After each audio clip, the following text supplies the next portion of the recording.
Have they? Well, but they're getting on with it very quickly, and this is, as I say, it's welcome. But surely the idea is surely rather than just issuing outright bans left, right, and centre, isn't it a good idea to effectively nudge people in the right direction, whether they're consumers or producers? And that approach is likely to get much more public support than just outright bans, because carrot. If you have a bit of stick, you do need a bit of carrot as well.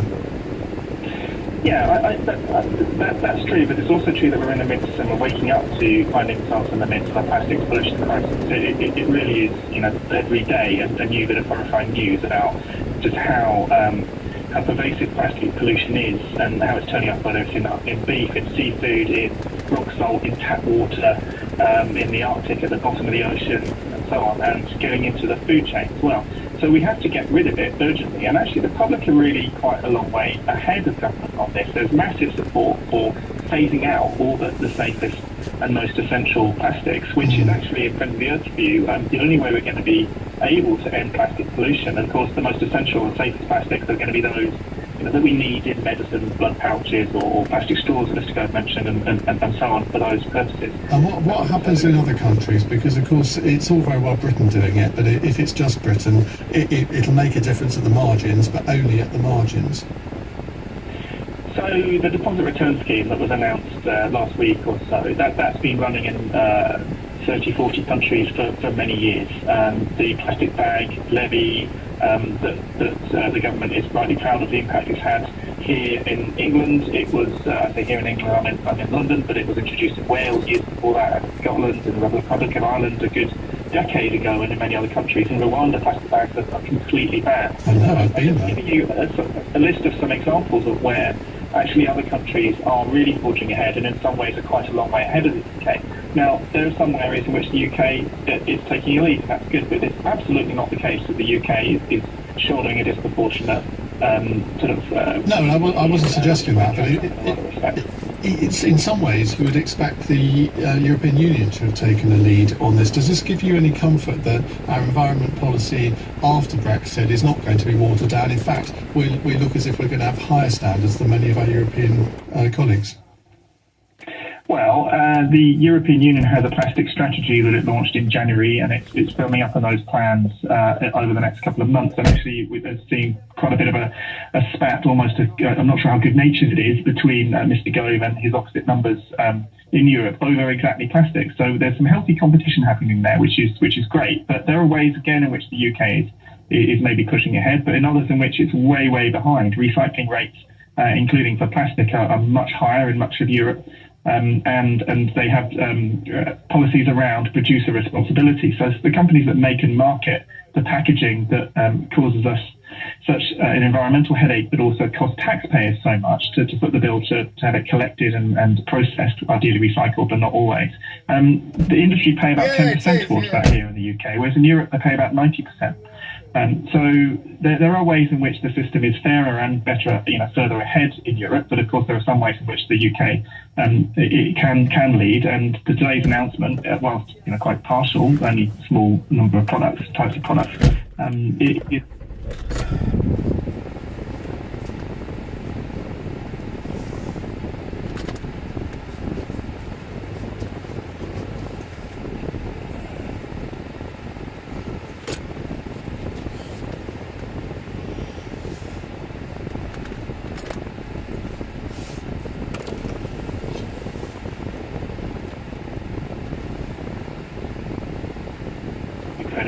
my credits to that. Well, Julian, it's an important subject, which is why I've talked to you for twice as long as I intended to do. Thank you very much indeed. That's Julian Kirby from Friends of the...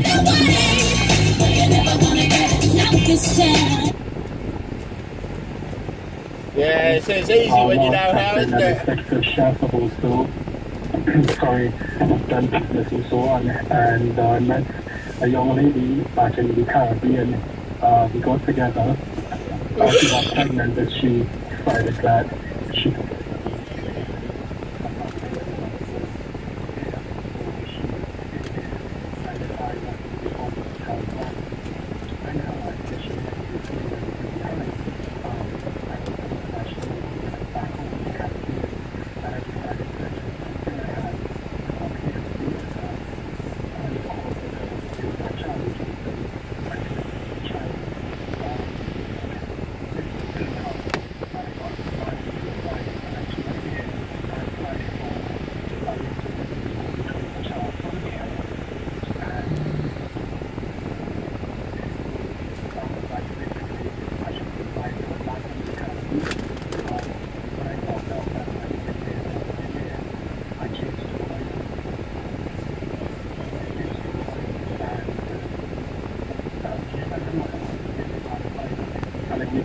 not to leave, because if I leave during this process, I would be unable to come back. Being a part of my child's life, I just couldn't fathom that, so I took my advice. Finally, I have a lawyer now who was guiding me right away, and it's turned out that I have to leave in order to come back. But with leave, I have to apply under a different visa. Now, I have so many options here in terms of I was offered. Can you say me back? Because I can't see it all. Here that I was making hundreds of thousands of pounds profit to be a partner, but I was warned all the time by the Home Office that I cannot or not be a partner in this because it's seen as working. And to me, Yeah? I can't start a business, and I have a new partner now. Yeah.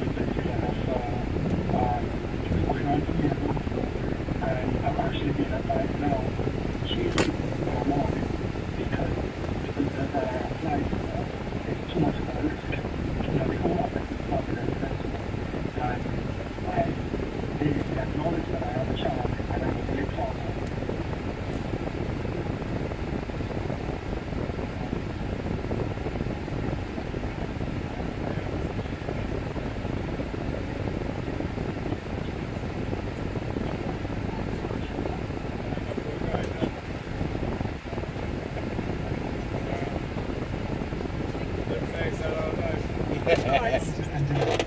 Ciao, Ron.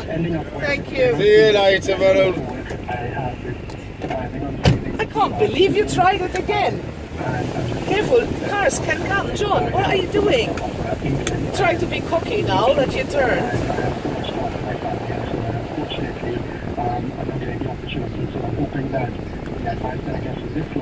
I was gonna piss in my pants seeing you trying it again, you know? This time with an even bigger car there. It was really dumb. Thank you very much indeed. Yeah? Finding out why the classic version has come to an end in Cuba. Are you in a particular hurry? So you're just trying to piss me off? Two people are understood to have died in a light aircraft crash in Northern Ireland. Police say the death of Ted Winton remains unexplained but is not suspicious. The LBC Travel News is next. Today on Little Spring Spotters, if you listen carefully, you might just hear one of the most beautiful sounds of a spring evening. That if he finds the pipe, he said I already heard, because I said this, it has a bit more petrol this time, so you can go for a test drive. He said, oh, I don't need to, I heard it already. Like, oh my god, you know? He heard it already. Is it heavy? It wasn't too bad, but it's like you know, it's like it's grinding on something, you know? Oh, it might be the bearings then. Combined with the leak. Oh, lovely. Thank you, darling. I love it that you're so positive. Just got to check it out. The problem is, John, I don't know what to buy. There isn't a car I like. No. To be honest, the one that is actually the most appealing is the Kia Sportage. Yeah. It's not very sporty, you know, it's called Sportage, but that's about the only sportive thing. Burns has got an X3 for sale, that's the BMW SUV, yeah. But it's too old really, it's 8 years old. Oh, for sale? Yeah. How much does he want for it?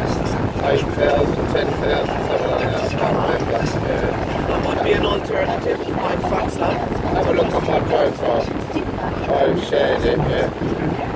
I'm not sure he's going to come back to Malta, you know. Why? Is that sick? I don't know, he seems alright.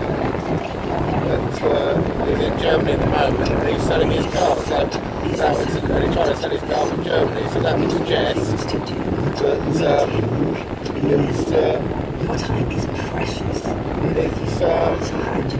Not really thinking of coming back.